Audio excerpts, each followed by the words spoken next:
का पतन कब हुआ था ये भी याद रखने वाली नहीं है, क्योंकि मिडिवल में सॉरी आप वर्ल्ड हिस्ट्री में इसको बहुत अच्छा सा पढ़ेंगे, पहले चैप्टर में पढ़ लेंगे आप। समझाने की बात ही, थोड़ा समझना आप चीजों को। दो देश स्पेन और पुर्तगाल इस मामले में सबसे आगे निकल रहे थे, और वो नए नए मार्गों की खोज कर रहे थे ताकि नए नए देश खोजे जाए और नए नए देशों के साथ व्यापार किया जाए। स्पेन में एक रानी थी इसाबेला, वो इन सब चीजों को प्रमोट कर रही थी। और एक पोर्तुगीज किंग हुआ करता था हेनरी। अरे हेनरी तो मतलब समुद्री यात्राओं को इतना ज्यादा प्रमोट किया करता था कि हमने हेनरी का नाम रख दिया हेनरी द नेविगेटर। हेनरी कौन सा? वो जो नाविकों को बढ़ावा देता है, वो खुद नाविक राजा है। दो लोग इस मामले में आगे निकले। इसाबेला को एक बंदा मिला कोलंबस।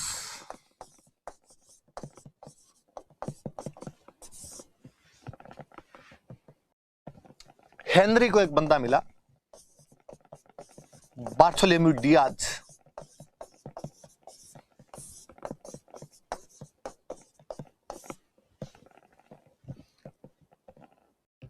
पहले स्पेन की रानी इसाबेला ने कोलंबस को कहा कोलंबस जा इंडिया ढूंढ के आ, काली मिर्च लानी है अपने को इंडिया से। कोलंबस ने कहा कि मैं एक बड़ा सा जहाज दिया जाए, मुझे रुपए दिए जाए। इसाबेला ने कहा चिंता नहीं, इसको जहाज दिए जाए, इसको रुपए दिए जाए, इसके साथ सैनिक किए जाए, हथियार दिए जाए। कोलंबस इंडिया ढूंढने के लिए निकल रहा है। रास्ता पता नहीं है, तुम खुद ढूंढोगे। कोलंबस निकला वहां से अपने जहाज को लेके। जहाज चल रहा है धर मंझला धर कूंचा। फाइनली एक बंदरगाह पर उसको कुछ लोग दिखाई दिए। कोलंबस को यह पता था कि इंडियन लोग काले होते हैं। एग्जैक्टली हम काले ही हैं। हाँ भले शीशे में 4 बार चेहरा देख कर यूं को नहीं अपने गोरे हैं, या जैसे मेरे जैसा कोई बंदा इस बात पे राजी हो जाता है कि मैं काला नहीं हूं, कम गोरा हूं।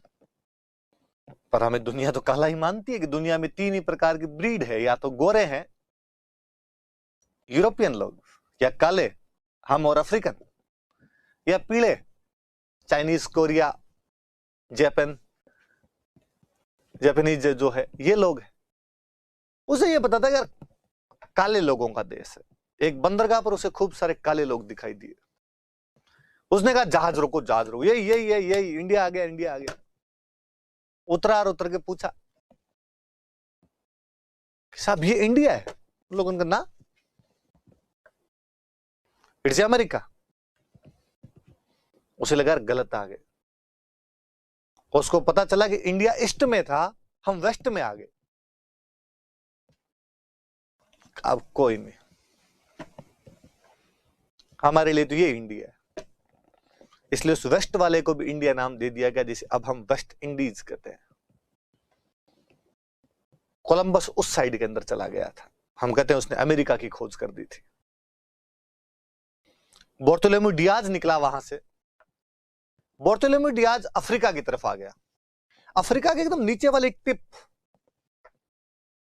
लक्षता में हम जब वर्ल्ड ज्योग्राफी पढ़ाएंगे आपको तो और बताएंगे कि वो नीचे वाली जो टिप है उसका नाम है केप ऑफ गुड होप।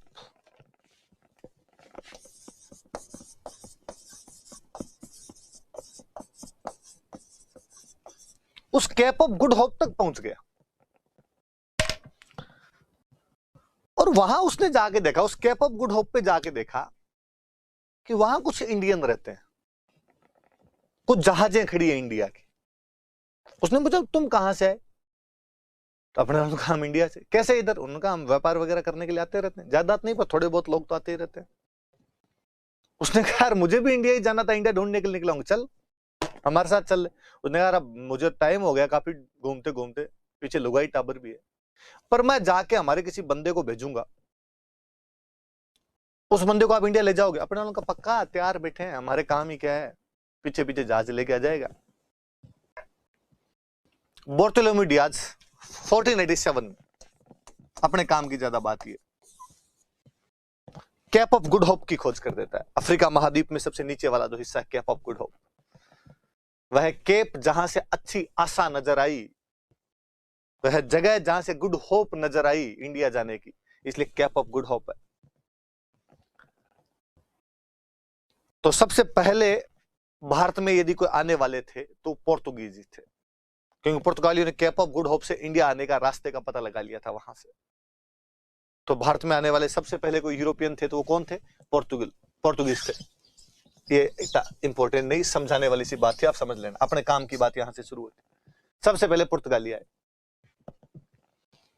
पुर्तगालियों के लगभग 100 साल बाद ये बात डचों को पता चली कि सब पुर्तगाली काली मिर्च ले गए सारी।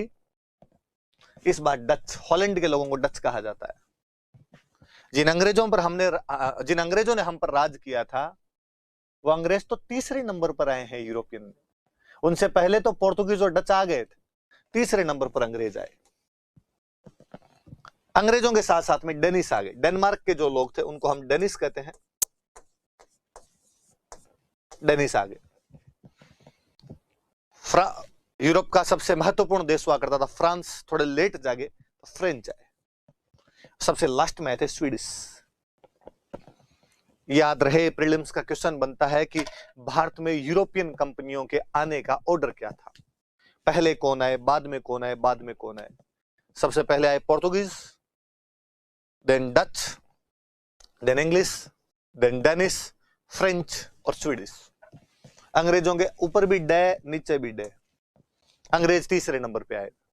पहले पे पोर्तुगीज याद रह जाएंगे, तीसरे पर अंग्रेज, ऊपर डच, फिर नीचे वापस डेनमार्क, लास्ट वाले दो याद रखने। इधर फ्रेंच याद करना है, एक स्वीडिश याद करना है। कौन कौन हो गए? पुर्तगाली, डच, अंग्रेज, डेनिस, फ्रांसीसी और स्वीडिश। भारत में यूरोपीय कंपनियों के आगमन का कारण बताए। मेरा खूब बार ये क्वेश्चन देखा हुआ जब उन्होंने ऑर्डर पूछ लिया, एक आधे को ऊपर नीचे कर देते हैं, स्वीडिश को ऊपर कर देंगे, फ्रेंच को नीचे कर देंगे, डेनिस को ऊपर कर देंगे, डच को नीचे कर देंगे। थोड़ा याद रहे आपके दिमाग में, थोड़ा सा ये बना के रखना। आगे बढ़ते हैं, अब एक एक करते हैं पोस्टमार्टम। सबसे पहले पोर्तुगीज आए। मैंने जैसा कि अभी आपको समझाया कि 1487 ईस्वी में बार्थोलोम्यू डियाज जो था, वो आपके केप ऑफ गुड होप, जो कि साउथ अफ्रीका के नीचे वाली टिप है, उसकी खोज कर देता है। इस केप ऑफ गुड होप को अपने वालों ने नाम दे दिया आसा अंतरीप। अंतरीप है भाई, ये ध्यान रखना। द्वीप नीचे वाली कैप होती है, उनको अपने हिंदी में अंतरीप बोल देते हैं। यहां से आसा नजर आई तो आसा अंतरीप। गया वापस बार्थोलोम्यू डियाज, और बार्थोलोम्यू डियाज ने जाके हेनरी को कहा कि किंग हेनरी, मैं इंडिया तो नहीं जा सका, पर मैंने वो पाथ, मैंने वो रास्ता, वो मार्ग जान लिया है जहां से होके इंडिया जाया जा सकता है। कैसे? तो केप ऑफ गुड होप चले जाओ, वहां पे कुछ इंडियन मर्चेंट्स मिल जाएंगे, वो आपको इंडिया ले जाएंगे। सिंपल से तरीका है। और ये बात ठीक है। कौन जाएगा? इस बार जिस बंदे को तैयार किया गया उसका नाम था Vasco D gamma. 1498 Vasco D gamma को भारत भेजा गया कि जाइए। 4 जहाजों के साथ में वास्को डी गामा को एक छोटी मोटी सेना देकर जब रवाना किया गया था, तो पुर्तगाल की राजधानी लिस्बन में समस्त चर्च में पादरियों द्वारा यह प्रार्थना करवाई गई कि हे जीसस, वास्को डी गामा को सफल करना ताकि काली मिर्च ला सके, इंडिया प्राप्त कर सके। क्या रोमांच रहा होगा उनमें भारत के प्रति, क्या आकर्षण रहा होगा भारत के प्रति कि पूरा देश इस बात की प्रार्थनाएं प्रेयर कर रहा था कि हमें इंडिया जाके आना है। वास्को डी गामा को इसके लिए तैयार किया जा रहा था। वास्को डी गामा वहां से निकलता है, केप ऑफ गुड होप तक आता है। केप ऑफ गुड होप पर उसे अपने गुज्जू भाई मिलते हैं। गुजरातियों के खून खून में व्यापार बसा हुआ, व्यापार किया करते थे। और एक व्यापारी थे अब्दुल मलिक, अब्दुल मलिक नाम के व्यापारी थे। वो केप ऑफ गुड होप पर मिले, अपना जहाज लगा के आवाज लगा ही रहे थे, इंडिया इंडिया इंडिया, 5 रुपए 10 रुपए इंडिया। वास्को डी गामा ने कहा कि मैं चलना चाहता हूं। उसने कहा फॉलो मी। तो इंडिया लाने वाला जो उनका गाइड था, जो उनका मार्गदर्शक था, वो एक गुजराती बंदा था, जिसका नाम क्या था? अब्दुल मलिक नाम का एक गुजराती था। वहां से आए वो, और सबसे पहले अब्दुल मलिक ने उनसे पूछा कि भाई इंडिया बहुत बड़ा है, कहां जाना चाहते हो? वास्को डी गामा ने कहा कि वहां जहां से मसाले मिले, स्पाइसेस मिले, काली मिर्च मिले। उसने कहा ये तो हमारे सबसे अच्छी केरला में मिलती है। भारत का सबसे सीमावर्ती राज्य, पश्चिमी तट पर उसका एक बंदरगाह कालीकट, और वास्को डी गामा सबसे पहले कालीकट बंदरगाह पर आता है। वेस्टर्न कोस्ट का अपना एक बंदरगाह था। 1498 में Vasco D gamma discovered India. छोटी क्लासों से पढ़ते हैं कि भारत की खोज किसने की, हम पढ़ते हैं वास्को डी गामा। तब लगता था कि क्या भारत खो गया था कि उसकी खोज करनी पड़ी। एक्जेक्टली यूरोपियन द्वारा वो मार्ग खो चुका था जिससे वे भारत आया करते थे। क्योंकि हिस्ट्री यूरोपियंस ने लिखी, इसलिए हमें लिखना शुरू कर दिया कि वास्को डी गामा ने भारत की खोज की, बाकी भारत यही था, वो उस रास्ते को भूल गए थे, उस रास्ते की खोज की थी। वास्तव में तो ये है कालीकट बंदरगाह पर वो सबसे पहले 1498 में आता है। दोनों तीनों बातें याद रखना। बार्टोलोम्यू डियाज, अब्दुल मलिक नामक गुजराती इसका मार्गदर्शक था। इसका किसका? तो वास्को डी गामा। कालीकट के जमोरिन ने इसका स्वागत किया। जमोरिन, कालीकट के राजा को जमोरिन बोला करते थे।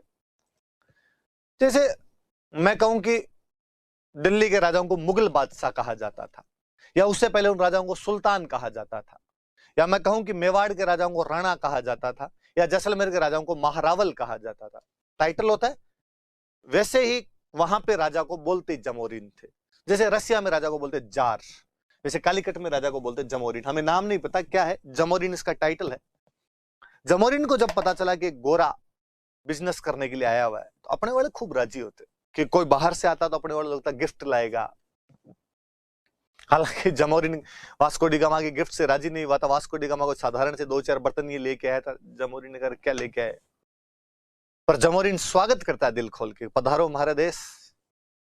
हालांकि यूरोपियन से पहले हमारा व्यापार करते थे अरब, और अरबों ने विरोध किया। अरबों ने कहा जमोरिन को कि जमोरिन ये गोरे बहुत खराब लोग हैं और तुम इनसे बिजनेस मत कीजिए, ट्रेड मत कीजिए, हमारे साथ ही ट्रेड कीजिए। जमोरिन ने कहा बाकी छोड़ यार, तू ये देख कितना गोरा आदमी है, इससे नहीं मिले तो किससे मिलेंगे। जमोरिन गया, स्वागत करता है। हालांकि वास्को डी गामा के जो गिफ्ट थे उनसे वो निराश होता है, और शुरू में वो कहता है कि मैं कोई बिजनेस नहीं करने दूंगा। वास्को डी गामा अपने साथ तोपें लेके आया था। उसने कहा मैं कालीकट का महल उड़ा दूंगा। तो जमोरिन ने कहा यार लड़ाई की कहां हो सकता है, प्यार से बात हो सकती, गुड़ दिया मरे जहर क्यों देवना। उसने कहा ठीक है भाई कर लो बिजनेस। वास्को डी गामा यहां से खूब सारे सामान खरीदता है, और जब वापस पुर्तगाल में जाकर उन सामानों को बेचता है तो आप विश्वास नहीं करेंगे कि उसको कितना फायदा हुआ था। 60 टाइम प्रॉफिट हुआ था उसको, 60 गुना फायदा। 1 रुपए की काली मिर्च वहां पर 60 रुपए में बिकी होगी। यहां पर वो 1 रुपए किलो में लेके गया तो वहां पे 60 रुपए किलो में। क्या डिमांड रही होगी उस चीज की। पहले ये जो फायदा था इसको बीच में अरब खा जाया करते, कि मान लो अरब अपने से 1 रुपए किलो में लेके जाते तो यूरोप में जाके 40 रुपए किलो में बेचते, फिर यूरोप वाला व्यापारी अपने देश में जाके 60 रुपए किलो में बेचता, तो बीच में 40 ये खा गया, 20 रुपए वो खा गया। अब डायरेक्ट वास्को डी गामा के वो 60 गुना फायदा हुआ था। कोई आपसे पूछेगा कि भारत के साथ व्यापार में वास्को डी गामा को कितना फायदा हुआ था, तो कितना फायदा हुआ था उसे, तो 60 गुना का फायदा हुआ था उसको। आगे बढ़ते, ये Vasco D gamma. Vasco D gamma गया और उसने जाकर अरे मजे हैं, जाओ कोई और जाओ बिजनेस करो वहां पे जाके। तो जो दूसरा पुर्तगाली यात्री आया था उसका नाम था पेड्रो अल्वारेज कैब्राल। ये एस होना चाहिए भाई, देखना यहाँ पे, देख लेना आप इंग्लिश मीडियम वाले थोड़े। कैब्राल CA, चेक करना आप नाम थोड़ा सा और। पेड्रो अल्वारेज कैब्राल दूसरे पुर्तगाली यात्री के रूप में, अल्वारेज है तो भाई ये लिखने वाले सही नहीं लिखते, थोड़े आप थोड़े नाम देख लेना। पेड्रो अल्वारेज कैब्राल दूसरे यात्री के रूप में भारत आया था।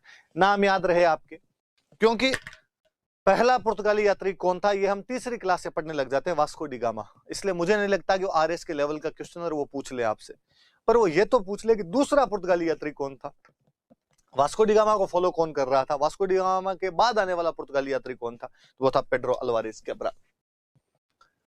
दूसरा यात्री आया, अब वो लगातार आने शुरू हो गए। वास्को डी गामा की भी उसके बाद में 2-3 बार और आया था। अपने वास्को डी गामा की फाइनली डेथ ही अपने इंडिया के अंदर ही हुई थी।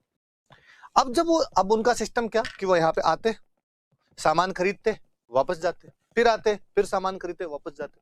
तो उन्होंने सोचा क्यों ना एक काम किया जाए, 4 बंदे यहीं छोड़ दें, वो सामान खरीद के तैयार रखें और अपना जैसे जहाज आए सामान डाल दे ले जाए, तो एक खरीदने वाला नहीं चक्कर नहीं पड़ेगा, कर ये काम ठीक। तो गोदाम बनाया, 4 बंदों की ड्यूटी लगाई कि तुम यहीं रहो, सामान लेके खरीद के पहले से तैयार रखा करो, इंडिया वालों से मोल भाव करके लेके आने का सारा काम तुम्हारा, आते ही जहाज के अंदर डाल दो, हम ले जाएं। कहा ठीक है। वो उनके जो गोदाम हुआ करते थे, उन गोदामों को बोलते थे फैक्ट्री। ध्यान रखना, नॉर्मली फैक्ट्री का मीनिंग होता है वह स्थान जहां पे कुछ मैन्युफैक्चर किया जाता हो, जहां पे कुछ बनता हो। कि आप और मैं कहीं साथ जा रहे हैं और मैं आपको कहूं कि ये फैक्ट्री है, आपका अगला सवाल मुझसे होगा कि सर किसकी? चाय, साबुन, चप्पल, क्या बनता है यहाँ पे? इसका मतलब कुछ ना कुछ बनता है, मैन्युफैक्चरिंग होता है, उसको हम फैक्ट्री कहते हैं।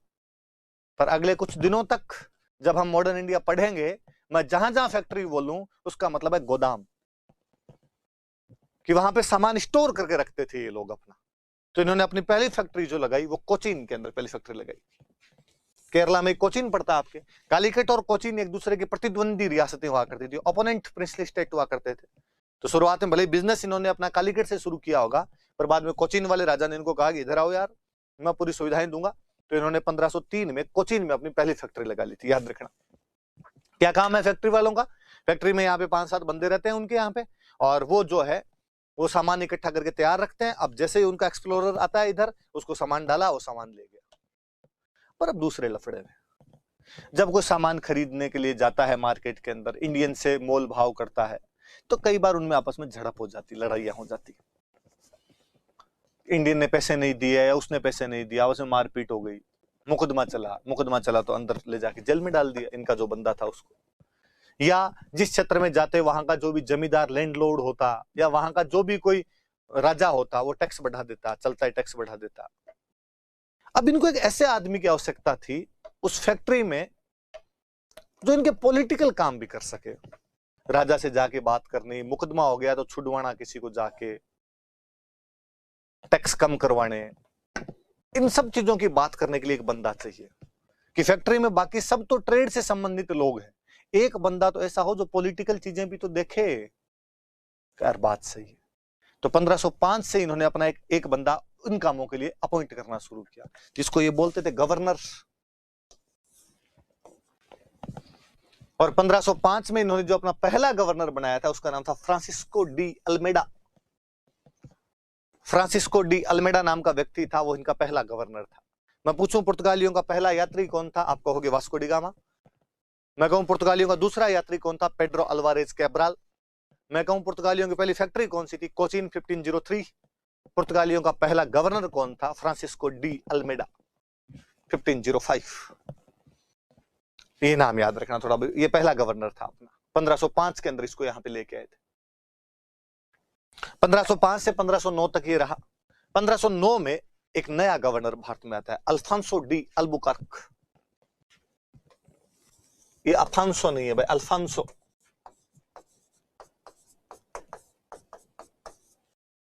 इंग्लिश में भी सही करना, अल्फांसो डी अल्बुकर्क 1509 के अंदर एक नए गवर्नर के रूप में भारत आता है। वैसे तो ये सेकंड गवर्नर था, पर हम कहते हैं कि पुर्तगाली एम्पायर को भारत में किसी ने स्टेब्लिश किया था, तो वो अल्बुकर्क। भारत में पुर्तगाली साम्राज्य का संस्थापक कौन था, तो आप कहोगे फ्रांसिस्को डी अल्बुकर्क। भले वो सेकंड गवर्नर था, 1509 के अंदर आया था, लेकिन वह जो बंदा था वो पुर्तगाली साम्राज्य का वास्तविक संस्थापक, real founder of Portuguese empire in India, Alfonso de Albuquerque है। इसका नाम सबसे अधिक याद रखना। वो पुर्तगाली साम्राज्य का वास्तविक संस्थापक था। और जो पुर्तगाली साम्राज्य हुआ करता था भारत में, जिस क्षेत्र पर उनका अधिकार हुआ करता था, उसको अपनी भाषा में बोलते थे एस्तादो डी इंडिया।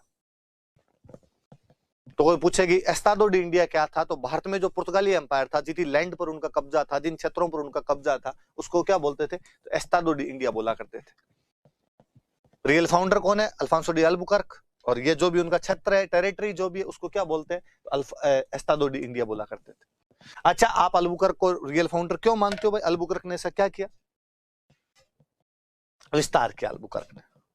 उसी समय आप जब मिडिवल पढ़ोगे तो नरेंद्र सरोवर पढ़ाएंगे आपको, या बताएंगे कि अपने दक्षिण भारत में एक रियासत हुआ करती थी विजयनगर, और विजयनगर के राजा हुआ करते थे महान कृष्णदेव राय।